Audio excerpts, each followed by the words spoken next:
to enjoy life. 2 ways. It's the Valkyrie again. If you love this bridge and you want to have it close to your heart, you can have it next to your heart because we have a new t-shirt design. Yes. Okay, good morning, comers. Welcome back to the channel. Welcome back to our beloved and sunny, as you can see, Nürburgring. And in today's video, I'll be telling you how you can plan your Nürburgring trip. It's something that I make every single year, but since last year we got almost 200,000 new subscribers. So welcome, guys. And everyone starts spamming my DMs now for a very good reason, saying like, hey, Nürburgring is open in 1 month time. When should I come? How should I come? What should I do?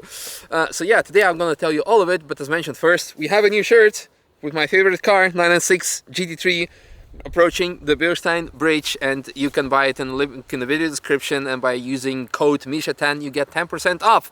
So woohoo! And of course, apart from all the DMs and questions that I'm getting, I'm going to try to cover in this video. If you have separate questions, feel free to reach out to us at Apex or even in the comment section. And also everyone who's been a long-term follower and driver of the Nürburgring, help us out by answering these questions so we can make more people encouraged to come to the track and drive it and be happy. Anyway, let's start with the actual main topic. How do you plan the Nürburgring trip? What is the most important thing? Please, guys, check the calendar. The most important thing, go on the Nürburgring website, go to the calendar that shows the opening times of Touristenfahrten, of the public sessions Nürburgring, and see when the track is open during the season, but also now, because even now in the winter when it's closed for reconstructions and resurfacing, maintenance, etc., people still come here, and some random souls drive by and they finally pull over and say like, excuse me sir, how do I get to the track? I'd like to do some laps. I'm sorry, you cannot do laps because it's closed. Check the calendar. That's the most important thing. The second reason for checking the calendar is to find out not only when the track is open, but also if there are any events taking place. Because if you're coming from far away, from different continents, and you want to experience the track, why not combine it with something cool, like attending NLS race, like the Nürburgring Endurance Championship, or maybe 24 Hours or Classic, or maybe even do a big track day. Another thing, what is also important, if you're going to stay here for a couple of days and book an hotel, if there's an event taking place and you only want to drive the track, the prices for the hotels are going to skyrocket because people are coming here for main events, they need some place to stay, and that's why maybe you want to avoid an event. So that's something that you should really keep an eye out and see how you can use it to your advantage to plan the perfect trip. Speaking of the hotels, by the way, the rough price that you need to take into account, it really depends. On average, you pay for a normal non-event night between 50 to 100 euros, now with all the inflation. For a big event, like 24 Hours of Nürburgring, 300, 400 euros a night. And the normal weekend prices are 100 to 100 euros a night. So it really depends. So on average, how much do you need to budget in? I don't know, some people camp here, some people camp in the car, some people just stay awake. It's hard to say. Check out the calendar, check out the pricing. You can have lots of fun for 100 euros, and you can have the similar amount of fun just like for a longer duration because you keep on spending money for 10,000 euros.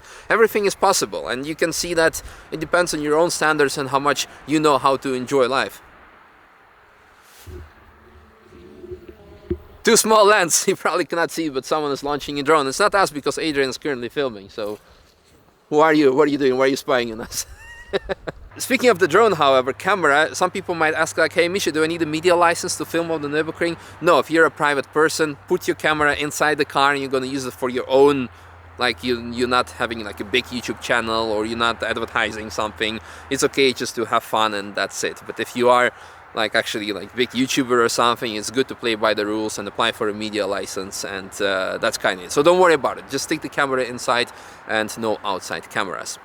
Now, I already also mentioned track day. There is a very big difference because for public sessions from Monday till Friday, the track is open usually from 5 till 7, roughly 15 minutes or 30 minutes plus minus. Check the calendar and opening times, very important. On a weekend, it's open usually from 8 in the morning till 7 in the evening, roughly. Check the calendar and the opening times. Do not just like blindly see what I'm saying or like take for granted what I'm saying.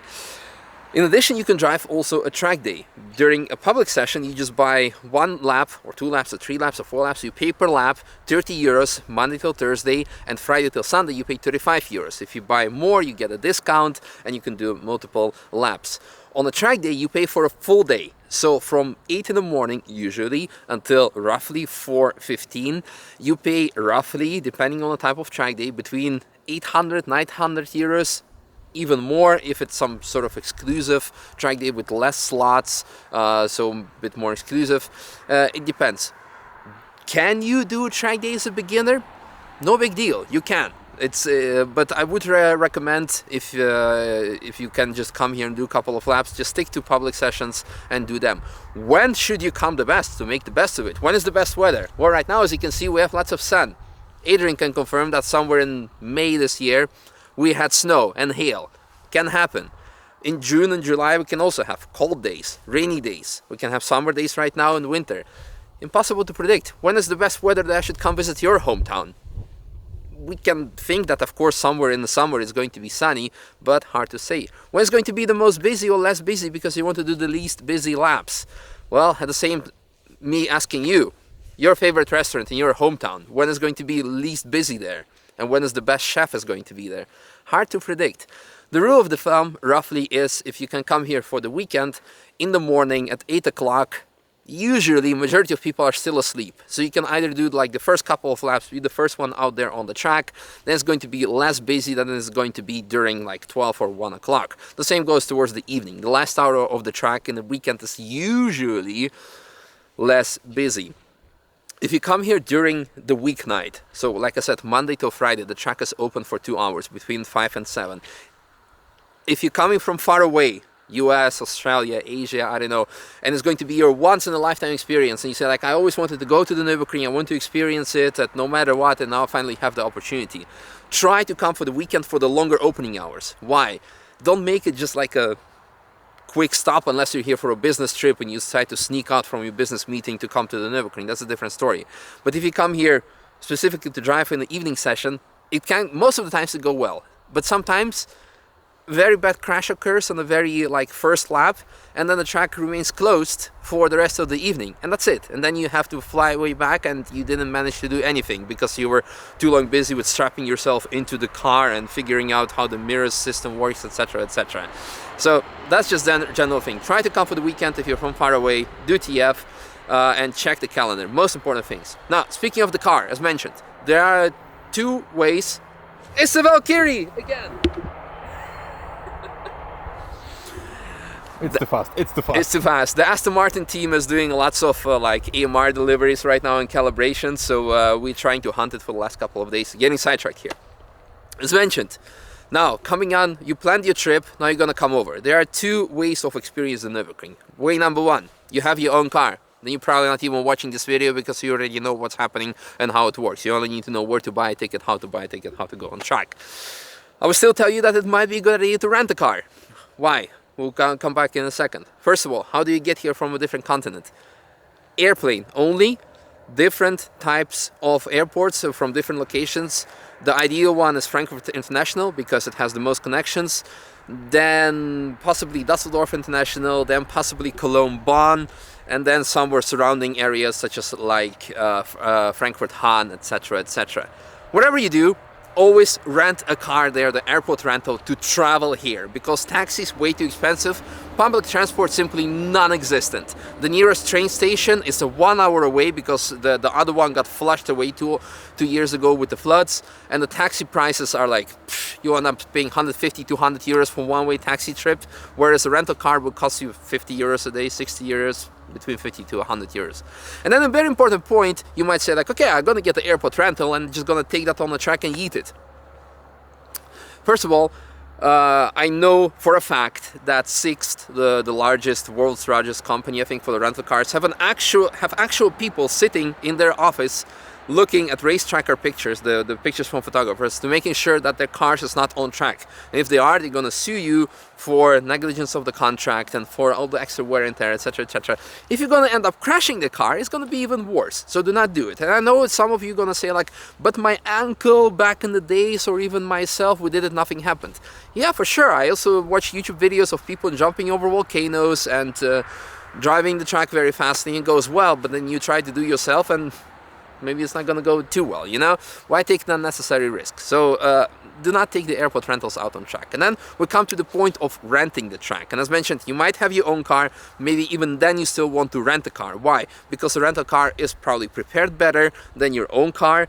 You might say like, whoa, my own car I only pay 30 euros for a lap ticket, or 35, and that's it. If we rent a car, I pay 100 euros for a lap, with including lap tickets. Well, what about the fuel? What about the brakes, the tires, and all the important things, the depreciation of your own car, the possibility of crashing your own car. You also can crash a rental car, and then you end up paying for insurance excess, which is 5,000 euros, 10,000 euros or more, that you're responsible for the car's value. That's how all the companies at the Nürburgring work here. And then you say like, yeah, but my car is insured. But is it insured on a Nürburgring? Can you just go here, check the fine print? Pretty much every country in the world has excluded the Nürburgring. Now, of course, you can say, I'm not going to say like you should do, you can crash here and put it somewhere in the ditch and say like, oh, I crashed on the public road nearby. I'm not going to cover these topics here in the video. The thing is, rental cars are insured. Your car, unless it's a German car, is probably not insured, and then you're going to end up with a big bill, because not only the barrier damage, your own car, the evacuation costs, if your car ends up causing damage to other cars, such as spilling coolant or crashing into other car, that will also be your responsibility, because at the end of the day, this is just a public road. Juridically speaking, practically speaking, it's more or less a racetrack, of course, we all know it. So it's still a good idea to rent a car. And there are plenty of them. I mean, of course, at Apex we have plenty of them for you to cover. There are also other companies, because you might say like, hey, we don't like you, Misha, we don't like Apex, we don't like the cars that you offer, we want to have our dream car MX-5. I don't even know, does he even offer a Miata nowadays? I don't think so, actually. But it could be some other car. You just do your research, honestly, because at the end of the day, you want to do what you want to do. Which car should you rent? I always say, get the slowest car possible, ideally with automatic gearbox, so you don't have to focus on trying to figure out how to drive it, how to be fast, which gear you should be in, but just enjoying the atmosphere. And I think over the last 7 years I've proven enough on YouTube that actually the laps that we had with slowest cars were the most fun one, because we were just focusing on track and what's happening around us, laughing, screaming. It was great. Whereas with fast cars, you really have to drive them fast to enjoy, otherwise you're gonna have an ego problem. Of course, there's nothing wrong with saying like, hey, I'm gonna rent a Porsche or a BMW because it's my favorite brand, and I want a checklist item of coming to the Nürburgring and drive a Porsche or something. And at the end of the day, honestly, nobody's gonna care about what kind of lap times you did when you're gonna go back home to the bar with your friends and say like, hey, I've been to the Nürburgring. Have you been? No. Well, I have. And you didn't crash. And that's all that matters. And then you can hang up any kinds of BS story to them and they're gonna believe it. So do not try to impress anyone. Nobody cares, because whatever victory you're gonna have tonight during the 24-hour race of Nürburgring, tomorrow everyone will forget about it. But your mistakes and failures, everyone will remember them forever, for many years to come, especially if you end up on YouTube or if you decide to post your own crash videos. So, getting sidetracked with very good, important information. So take a slow car, enjoy, do not try to impress anyone, and follow the rules. Check out the rules. Public session rules are the same rules as on the road rules, so stay on the right, do not overtake on the right side, etc, etc. We're gonna cover it in a separate video, and there are plenty of videos that we had in the past. Now, aside from driving the track yourself, either with your own car or a rental car, speaking of driving with your own car, check out the video that we did recently of showing you how to prepare your own car, such as tires, brakes, etc, etc, unless you want to do a slow cruising lap. Very important. Now, finally, of course, you can also do a taxi ride. There are, as of now, I think, yeah, there are 4 companies, including Nürburgring, also in addition Nürburgring themselves, that offer taxi rides in different cars, so it's something that you can experience yourself as well. Of course, if you have a friend nearby and who would like to take you out for a lap, then you probably don't need to watch this video. But this is something you can do. And finally, I think we can finish off with a very interesting recurring question quite often in my DMs. It's like, hey, what can my girlfriend or wife or fiance do here while I'm driving the track, because she wants to know something or to do something, because we need, like, while I'm having fun, she needs to do something. Well, unless she wants to climb the castle over there, or go to the Nürburgring museum, or eat burgers, or enjoy nature, I have to be honest with you guys, there's nothing that typical girly thing she can do that will enjoy. And to be honest, I also don't know your wife, fiance, girlfriend, what she likes. So maybe she loves cars, then we don't need to have this conversation. But I always say to the guys, if you really like cars and she doesn't, make this day that you're coming to this trip about you, and then the following day you go to Cologne, to, I don't know, to Koblenz, to Luxembourg, and do so actually like really cultural and cool stuff, and take her for a nice restaurant for dinner. Speaking of restaurants, plenty of here, if you like Italian, and lots of German. Also all these Italian places, they all serve schnitzels, because that's what all the German people eat here. That's pretty much it. But if you're a foreigner and you want to experience the German place, then it's fine. But if you want to do something else, then sometimes it's maybe worth driving like another 30 minutes. But if you're here for the very first time, of course, it's good important to experience the Nürburgring cuisine. I think that's pretty much it for this video. This should really help you to get started, how to plan your Nürburgring trip. Of course, there are a lot more ins and outs, how getting to the track, how to get your lap ticket, etc. We will cover it in a more separate video. You can also ask them in the questions below. I would like to ask you to ask the questions. I will also ask my community, as I asked in the beginning of this video, to please go through the questions and provide your feedback, and yeah, so we can make this place blossom even more and make everybody's dreams come true. So looking forward to seeing you here at the Nürburgring, and yeah, either online or digitally, or or in real life. Yes, and hopefully with you wearing one of these fancy shirts, 996. And suggest me what kind of car we should put on a design next.